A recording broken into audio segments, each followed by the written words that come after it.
رات کے 12 بجے ایک پریوار اپنے گھر میں سو رہا تھا۔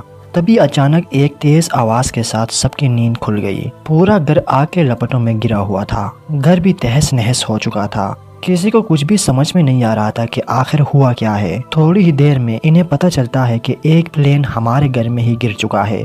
آخر اس حادثے میں کتنے لوگوں نے اپنے جان گنوائی، تو چلیے جانتے ہیں۔ 2 فروری 2020 ویرو بیچ ریجنل ایئرپورٹ فلوریڈا، یہ ایک چھوٹا سا ایئرپورٹ ہے جہاں سے چھوٹے چھوٹے پلین اڑان بھرتے ہیں۔ تقریباً رات کے 4:19 بیچ کرافٹ بونیزا کا ایک ایئر کرافٹ اسی ایئرپورٹ سے اڑان بھرنے والا تھا۔ پلین میں صرف ایک ہی پائلٹ موجود تھا۔ یہ پلین دھیرے دھیرے ٹیکسنگ کرتے ہوئے رن وے تک پہنچ گیا اور قریب 4:38 پر یہ ٹیک آف کر کے اپنی منزل کی طرف نکل پڑا۔ اس پلین کو سمندر کے دوسری طرف کلیئر واٹر کے نام سے ایک چھوٹے ایئرپورٹ پر لینڈ کرنا تھا۔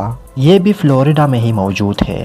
اس کے بعد یہ پلین لگ بھگ 5 سے 6 ہزار فٹ کے الٹیٹیوڈ میں پہنچ گیا۔ اب آپ لوگ سوچ رہے ہوں گے کہ پلین جتنے الٹیٹیوڈ میں اڑان بھرتے ہیں 10,000 فٹ، 20,000 فٹ اور پیسنجر پلین 30,000 فٹ کے الٹیٹیوڈ سے بھی اوپر جاتے ہیں، ایسے میں یہ صرف 5,000 کے الٹیٹیوڈ میں کیوں اڑان بھر رہا تھا؟ دراصل اس پلین کو 1940 میں بنایا گیا تھا۔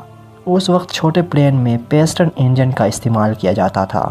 ایسے انجن بہت کم پاور پروڈیوس کرتے تھے اور ساتھ ہی ساتھ یہ بھی انسٹرکشن دیا گیا تھا کہ 7,000 فٹ کے الٹیٹیوڈ سے اوپر کبھی بھی مت اڑانا۔ اس کے علاوہ جہاز میں سب سے بڑی پرابلم یہ تھی کہ اس کا ٹیل وی شیپ میں تھا۔ کئی سارے پائلٹ کا یہ کہنا ہے کہ اس شیپ کے کارن اگر پلین کو سیدھا اڑانا چاہو گے تو یہ کبھی مینول پاسبل نہیں ہو پائے گا۔ یہ پلین سیدھا تبھی اڑ سکتا ہے جب اسے آٹو پائلٹ میں اڑایا جائے، اور یہی وجہ ہے کہ یہ پلین اتنی بار کریش ہوا کہ اسے دوسرا نام دیا گیا، اور یہ نام ہے ڈاکٹر آف کلنگ۔ اس پلین کو قریب 70 سال پہلے بنایا گیا تھا اور آج بھی یہ پلین آپریشنل ہے۔ خیر، واپس آتے ہیں اپنے پلین کے پاس، جو اب تک کلیئر واٹر ایئرپورٹ کے ایئر اسپیس میں داخل ہو گیا۔ رات کا وقت تھا اور یہ ایئرپورٹ کوئی انٹرنیشنل ایئرپورٹ تو نہیں تھا۔ یہاں پر کبھی کبھی پلین ٹیک آف اور لینڈنگ کرتے ہیں۔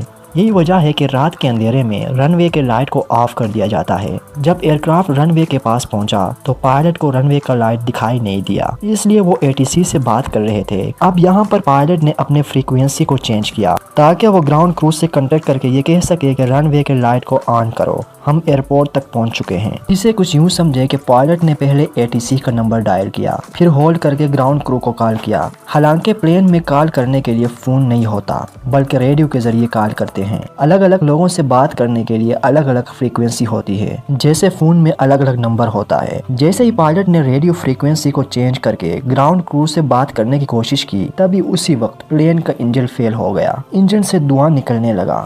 فوراً پائلٹ واپس ATC کے فریکوینسی میں آ گیا اور کہا ہم نے اپنا انجن کھو دیا ہے۔ اور پھر کچھ ہی منٹوں کے بعد یہ خبر آئی کہ فلوریڈا میں رات کے 12 بجے پلین موبائل پارک نام کی جگہ میں کریش ہوا، اور کئی سارے لوگوں نے اپنے فون پر اس کریش کو فلمایا، جس میں ہم صاف صاف دیکھ سکتے ہیں کہ آگ کی لپٹیں دور سے بھی دکھایا جا سکتا ہے۔ اور یہ پلین ایک گھر کے اوپر کریش ہوا تھا جس میں 2 لوگوں کی جان بھی چلی گئی۔